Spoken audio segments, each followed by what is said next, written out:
suis un peu jaloux quand j'interviens comme ça en troisième position, parce que la première publication, c'est des milliers de malades. La deuxième publication, on est en centaines. On est encore en centaines. Alors la tricuspide, on n'est pas en centaines, on est à moins de 10. Alors donc ça pose vraiment un problème. Donc quand on m'a posé la question en me disant il faut aller parler du remplacement valvulaire tricuspidien, l'expérience maghrébine, mais j'ai de la chance. J'ai qu'une diapo, 0. Problème est réglé, aucune expérience, en tout cas pas expérience évidente. Puis après, j'ai bien réfléchi au problème en me disant non, en fait, on ne va pas aborder le problème de cette façon-là. Vous connaissez très bien cette image que connaissent tous les échocardiographistes. On est fiers, on a calculé les pressions, on a tout calculé. On connaît la taille de l'OD, la taille de l'anneau. On s'est analysé un VD depuis hier, on le sait encore mieux avec les publications d'hier à l'écho. Mais au fond, ce n'est pas ça le problème.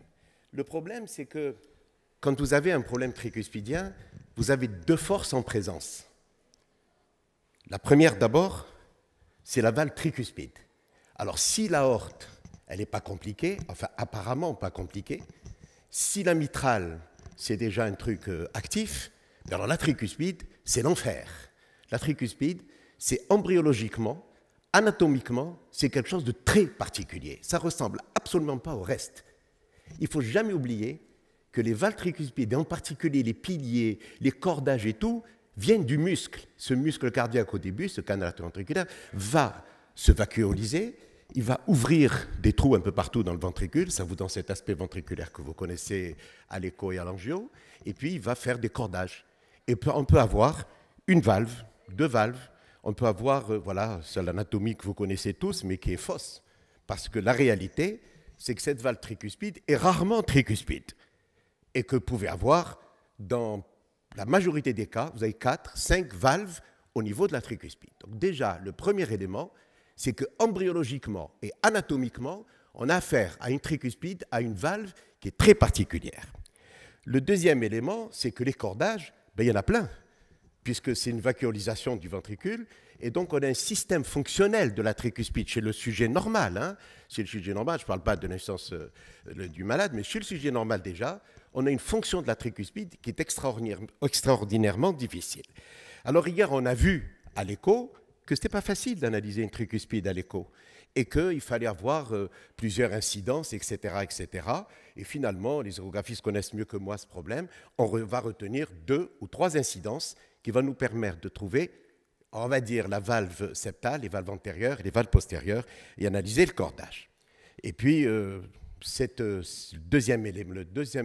troisième élément après les cordages, c'est l'anneau. L'anneau, il n'est pas rond, il n'est pas ovale. C'est le problème de la mitrale de tout à l'heure, dont on voit, on discutera par la suite les résultats du mitraclip dans quelques années, mais l'anneau de la tricuspide, comme l'anneau de la mitrale, il a une forme au fer H-val. Par conséquent, quand vous allez toucher cet anneau, quand vous allez le modifier, il faut savoir que vous allez modifier la physiologie, le fonctionnement des ventricules droits, etc., etc. Et ça, c'est très important. Le deuxième élément, c'est qu'un côté, il est fibreux, et de l'autre côté, il peut se laisser distendre.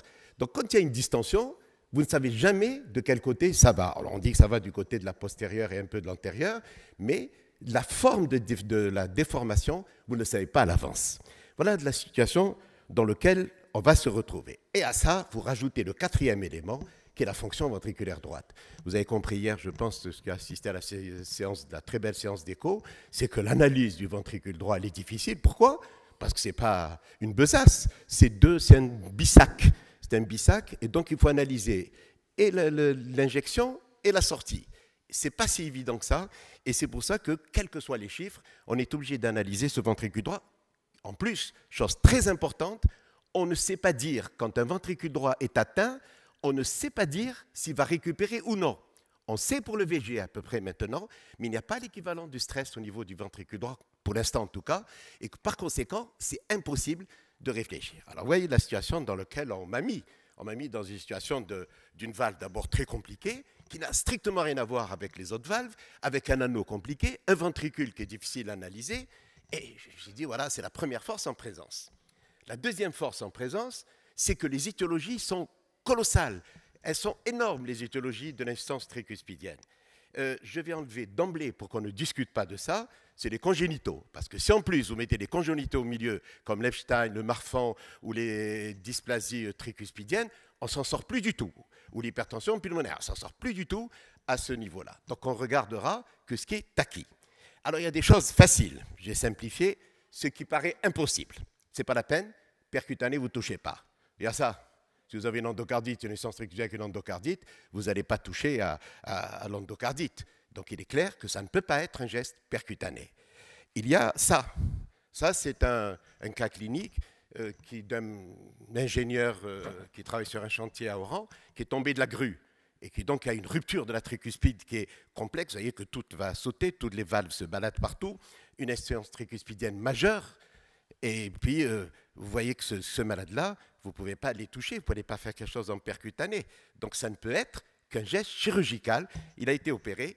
Ils n'ont même pas pu faire une plastie. Tout était complètement explosé et par conséquent, il a un remplacement valvulaire tricuspidien. Voilà une autre, c'est la même chose, c'est ce malade qui a une insuffisance tricuspidienne importante. Voilà un autre cas, par exemple, qui est impossible à toucher. Ce sont les atteintes traumatiques de la tricuspide. Ça, c'est une atteinte post-chirurgicale. Correction d'un, je pense que c'est un phallot. Et ils ont troué la valve tricuspide. Vous vous trouvez avec une insuffisance tricuspidienne de ce type-là, vous ne pouvez rien faire. La seule façon de faire, c'est de transformer ce qui a été fait dans ce cas-là. Il y a une septalisation de la valve tricuspide. On l'a transformé, si vous voulez, unité, on l'a transformé en Epstein, un petit Epstein, grade 1, donc ça ne pose pas de problème. On va coller cette tricuspide, on va la coller au septum, et ça, vous ne pouvez pas le faire par voie percutanée. Il y a ce qui est possible. Alors, dans ce qui est possible, ça, c'est un coup de peau extraordinaire. Pour moi et pour la malade que je vais vous présenter, c'est une malade que j'ai reçue il y a l'été dernier. Cette femme est en vacances à Oran. Elle venait de France, elle était en vacances à Oran, elle était suivie pour une valve tricuspide. Et cette valve tricuspide, n'était pas bien. On a fait l'exploration et on est tombé sur une maladie tricuspidienne, une bioprothèse tricuspidienne. Cette bioprothèse tricuspidienne est extrêmement calcifiée. Alors on s'est dit, qu'est-ce qu'on va faire? On va toucher, on ne va pas toucher? Eh bien, on va essayer de faire la valve dans la valve, dont on vous a montré tout à l'heure, et ça marche très bien. Alors la chance qu'elle a, c'est pour ça que la chance que j'ai, c'est que j'ai vu, la chance qu'elle a, c'est qu'elle habite en France, et par conséquent, elle a pris l'avion, et elle est allée se faire se faire remplacer sa valve à l'hôpital Marie-Lalonde par mon ami Jérôme Petit. Alors, vous connaissez le truc, toujours la même chose, c'est-à-dire qu'on commence par dilater la bioprothèse, ensuite on met un stent, ensuite on met un stent comme pour les pulmonaires, exactement la même chose. Ensuite, on met à l'intérieur la bioprothèse en percutanée, et puis ensuite, on vérifie que ça se passe bien, ça se passe très bien, et c'est vraiment un geste qui est possible. Ça veut dire en termes clairs que quand il y a une bioprothèse en tricuspide, on peut faire quelque chose. Alors, quelle est la conclusion qu'on peut tirer de ce cas-là? La conclusion qu'on peut tirer de ce cas-là, c'est qu'il faut se battre pour qu'il n'y ait pas de valve métallique en tricuspide. Ça, c'est la première des choses. Je pense qu'un chirurgien qui met une valve métallique en tricuspide, ça se fait rarement, Dieu merci maintenant, il faut absolument éviter les valves métalliques en tricuspide, puisqu'on peut réintervenir dessus de façon simple. Ce qui n'est pas bon, c'est que ça coûte cher. Ce processus coûte horriblement cher, puisqu'il coûte à peu près 35 000 $ en Algérie. Donc pour nous, la sécurité sociale ne rembourse pas, je vous rassure. Si le jour où il me rembourse 35 000 $, c'est que je pense que nous avons un problème vraiment beaucoup plus grave que ce qu'on pense. Et puis, voilà. Mais c'est quand même techniquement quelque chose de faisable. On vous l'a montré tout à l'heure sur la mitrale. Je suis persuadé qu'on peut le faire très facilement aussi sur la mitrale. Et c'est un geste facile, puisque ce geste a été fait effectivement à Paris, à Marie-Lalonde. Il a été fait par l'assistant qui, chez moi, travaille sur le coronaire, vous imaginez, sur le coronaire et les vaisseaux. Et donc, ça n'a pas été un geste très compliqué. Donc ça, c'est possible. Et puis, ce qui est en expérimentation. Alors, l'expérimentation, c'est ça. Le malheur, c'est que nous avons des malades. C'est une réalité. Hier, on nous posait la question de savoir qu'est-ce qu'il faut faire et tout. Ça, c'est une réalité.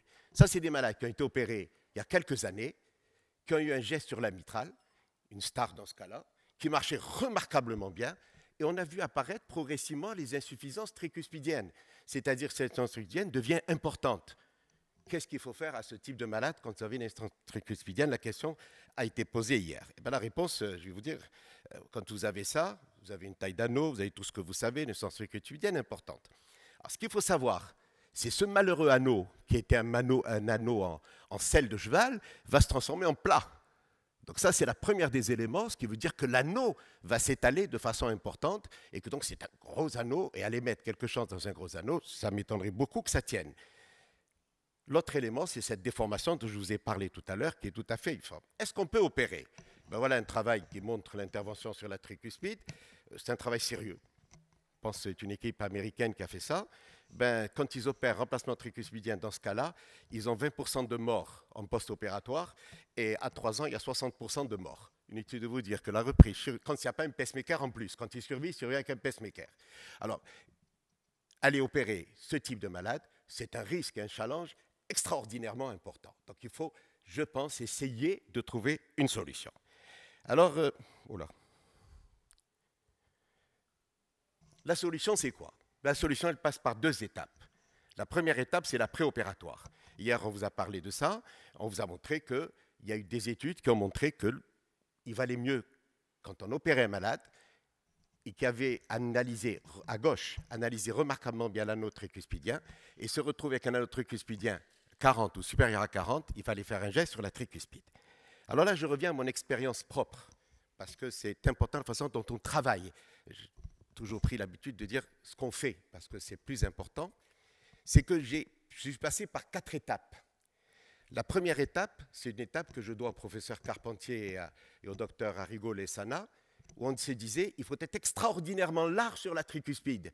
Ça veut dire, quand vous faites un geste sur la mitrale, en plus une réparation et tout, il vaut mieux faire un faux filage tricuspidien. Le chirurgien qui vous dit que le fait de rajouter 3 ou 4 minutes à la CEC, c'est rien, d'abord, c'est jamais 3 ou 4 minutes, et deuxièmement, c'est quand même un geste important. Et on disait, ben, ça marche bien, et c'est vrai, ça marchait bien, en tout cas pour le post-op immédiat.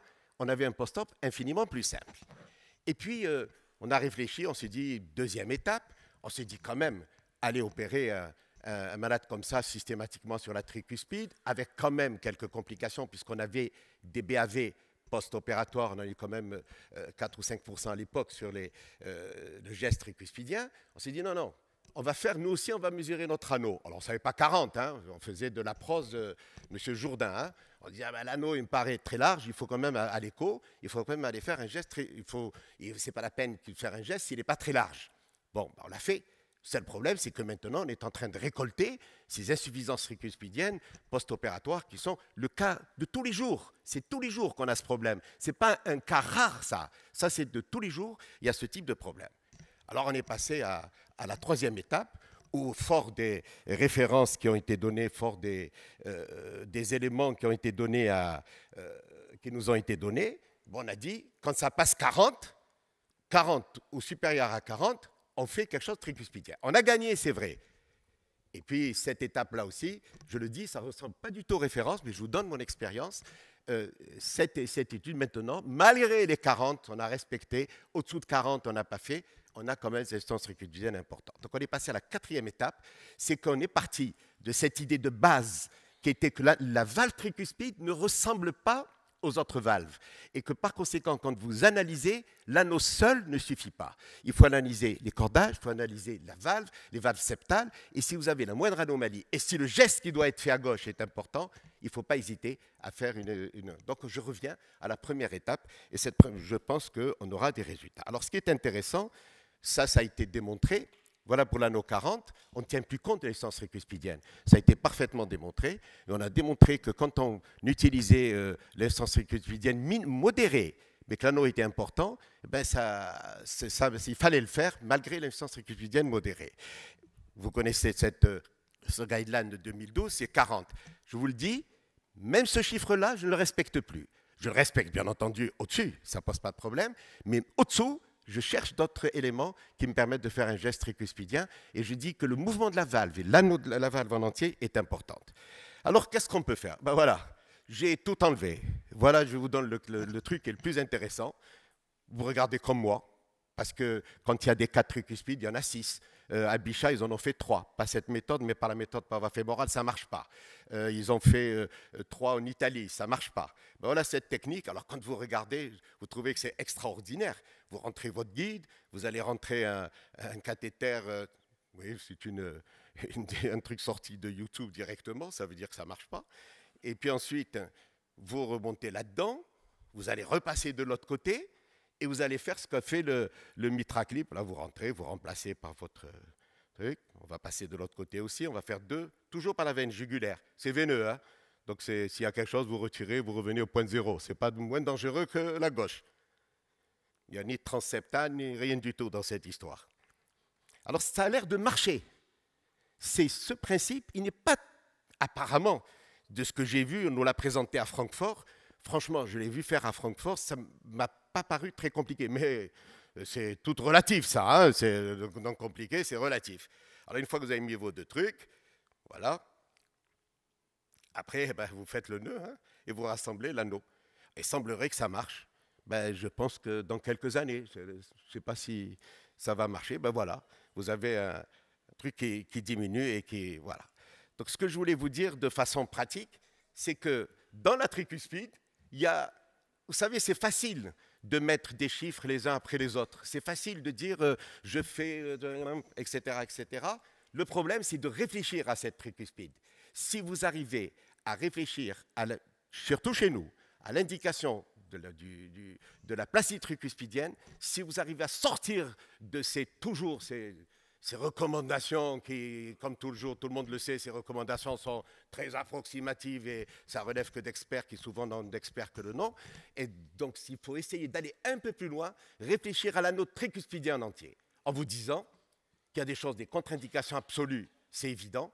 Il y a des choses qui marchent bien, c'est la bioprothèse, ça vaut la peine, d'autant plus qu'on nous annonce qu'il y aurait une bioprothèse, un système de bioprothèse indien qui va coûter le 10e du prix du TAVI et qui semblerait actuellement semblait être une bonne, je ne sais pas, on va voir ce que ça va donner. Et puis le 3e élément, c'est que quand vous avez cette IT post-opératoire, vous en prenez à vous-même d'abord. Et puis le 2e élément, attendez que cette technique soit sortie. Et je vous remercie de votre attention. Merci beaucoup pour cette présentation passionnante qui a montré à quel point c'est complexe, mais qui a quand même ouvert des espoirs. Alors, cette présentation est ouverte à la salle, aux questions, s'il vous plaît. Je voudrais bien poser une question à propos de ce cas de Gérard Petit, qui a placé cette prothèse. Oui.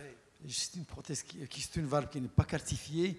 Je ne vois pas. Une bioprothèse calcifiée. Oui, c'était une bioprothèse calcifiée déjà. Sur la bioprothèse, il y a le. Oh, ça ne marche pas.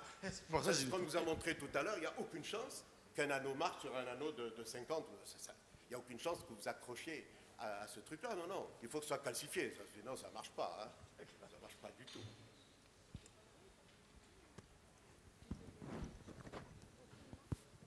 Merci beaucoup. C'est vrai que la valve tricuspide, c'est la plus complexe de toutes. En ce qui concerne le valve-in-valve dans la tricuspide ou le valve-in-ring, en utilisant les Edwards qu'on utilise sur l'aorte, je dirais on n'a pas du tout besoin de mettre de stent supplémentaire pour la faire tenir. Ça tient vraiment tout seul. Le seul problème réel, c'est qu'on finit sur une valve qui n'est pas ronde, parce que quand il y a une valve dans la tricuspide, elle est ronde. En revanche, quand on fait une valve in ring, le ring, lui, il est quand même, il n'est pas forcément complètement rond. Donc on finit avec une valve qui est un peu ovoïde quand même. Mais ça prend moins d'1 heure. Hein. C'est très très facile à faire.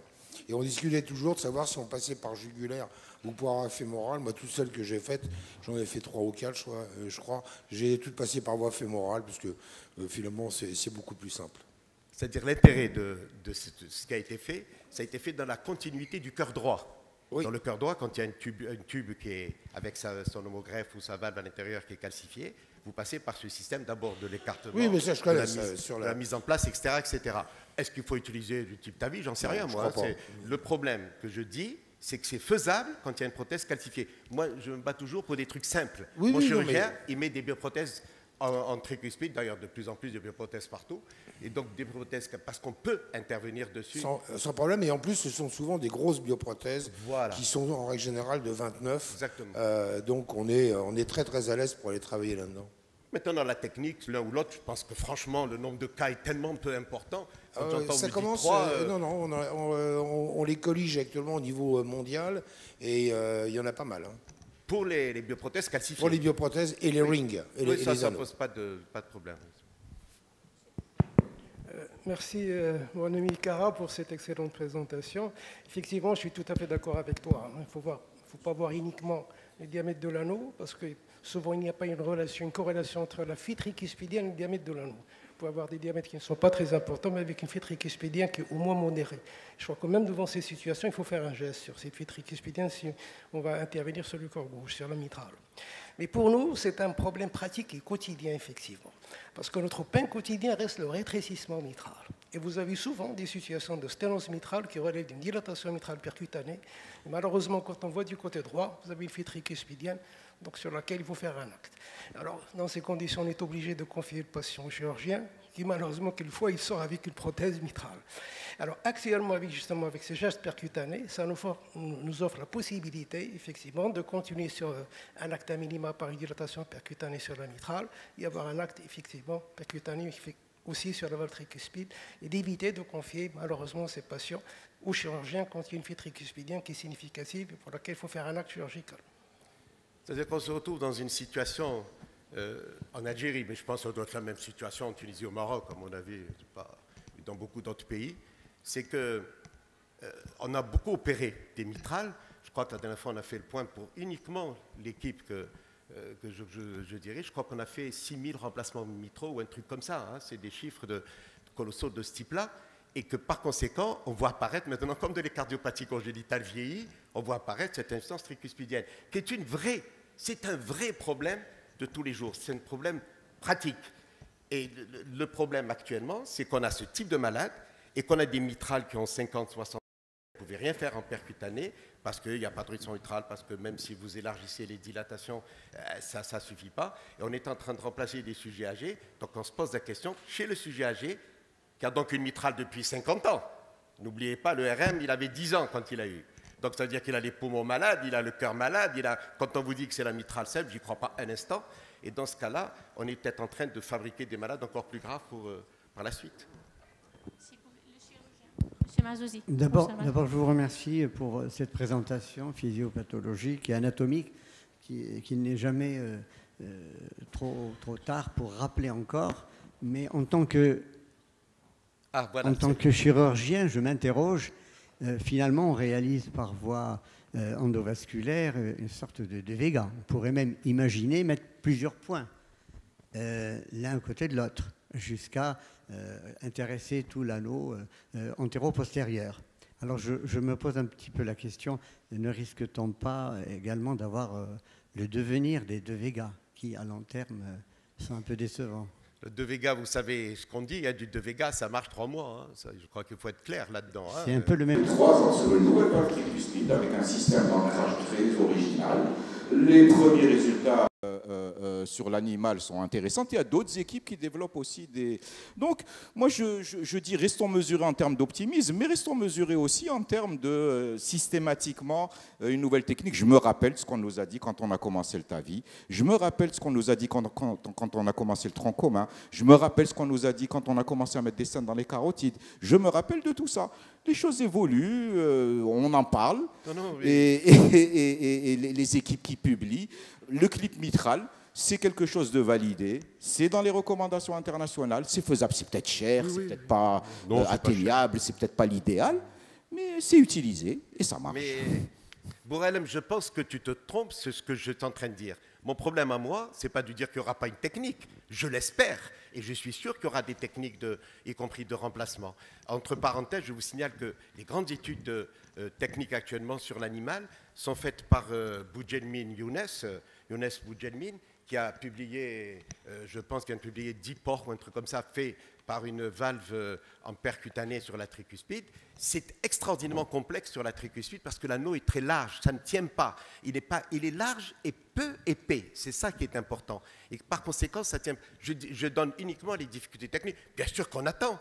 Vous imaginez que si on me sort l'équivalent du mitraclip sur la tricuspide, c'est pour ça qu'on est intéressé par ce dispositif dont je vous ai montré, qui, à mon avis, après avoir vu le dispositif intra-veine cave inférieure avec un stent, le dispositif avec passer par voie basse pour essayer d'aller bricoler avec des vis sur la tricuspide et vous tirez sur la valve et vous attachez, ça ne marche pas. La seule qui actuellement semble, c'est la seule qui existe d'ailleurs, hein, les autres c'est à laisser chez le porc, hein. La seule qui marche, ce qui semble marcher, c'est celle-là, et qui ne paraît pas très compliqué à faire. Si ça marche, c'est un miracle, c'est important pour nous. C'est tous les jours le problème. C'est ça l'intérêt, c'est de réfléchir à ce problème de la tricuspide, pas en poste, mais en pré. C'est ça qui nous intéresse. On doit remercier le professeur Cara pour son excellent exposé. On doit donner la